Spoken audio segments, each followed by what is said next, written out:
যখন ট্রাম্প প্রশাসন ইরানের পারমাণবিক স্থাপনায় হামলা চালালো, আন্তর্জাতিক সম্প্রদায়ের কপালে চিন্তার ভাঁজ পড়ল। এবার নিশ্চয়ই মধ্যপ্রাচ্যে বড় ধরনের সংঘাতের দরজা খুলে যাবে। ইরান তো বারবার সতর্ক করে রেখেছিল মার্কিন ঘাঁটিগুলো তাদের টার্গেট লিস্টের শীর্ষে। কিন্তু যখন ইরানি ক্ষেপণাস্ত্রগুলো কাতারের আলুদাইদ ঘাঁটির দিকে ছুটল, তখন যেন নাটকের তৃতীয় অঙ্কে অপ্রত্যাশিত টুইস্ট এলো। সবাই প্রস্তুত, কিন্তু আসলে কিছুই ঘটল না। ইরানের এই আক্রমণ ছিল যেন এক সুনির্দিষ্ট কোরিওগ্রাফির মতো, দেখতে ভয়ঙ্কর কিন্তু আসলে সম্পূর্ণ নিয়ন্ত্রিত।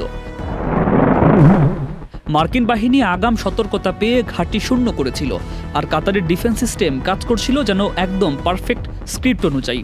13টি ক্ষেপণাস্ত্র ধ্বংস, আর বাকি একটি তাকে দেয়া হলো নিরাপদ প্যাসেজ।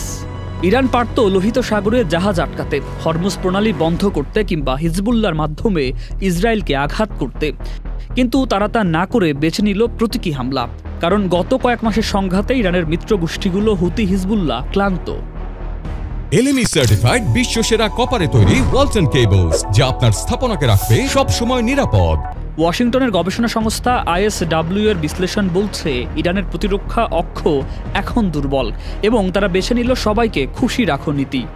হামলার কয়েক ঘন্টার মধ্যেই ট্রাম্প যুদ্ধবিরতি ঘোষণা করে বসলেন। এবার পেছনে ছিল কাতারের চালবাজি। দোহা এক কানে ওয়াশিংটনের কথা শুনল, আর এক কানে তেহরানের। কাতার ইরানকে বলল জবাব দাও, কিন্তু হুঁশিয়ারি দিয়ে। আর মার্কিনীদের বলল ঠান্ডা মাথায় থাকুন। ইরানের প্রেসিডেন্ট পেজেশকিয়ান পরে কাতারের আমিরকে ফোন করে মিষ্টি সুরে বলল, আমরা তো আপনাদের টার্গেটই করিনি, এটা ছিল জিপিএস এর সামান্য গোলমাল। ট্রাম্প এই সুযোগটিকে কাজে লাগিয়ে নিজেকে শান্তির রক্ষক হিসাবে উপস্থাপন করলেন। তার ভাষায়, ইরান তাদের অনুভূতি প্রকাশ করেছে, আমরা তা বুঝেছি। বাস্তবে উভয় পক্ষই বুঝে গিয়েছিল একটি পূর্ণাঙ্গ যুদ্ধ হবে, ঠিক সেই কাঁচা আমের চাটনির মতো, দেখতে সুন্দর কিন্তু খেতে টক। তাই তারা বেছে নিল কূটনৈতিক সমাধান। মধ্যপ্রাচ্যের এই নাটকে যুদ্ধের দৃশ্য থাকলো, কিন্তু কাগজে কলমে, বাস্তবে ধরাছোঁয়ার বাইরে। সুকান্ত সরকার, চ্যানেল আই।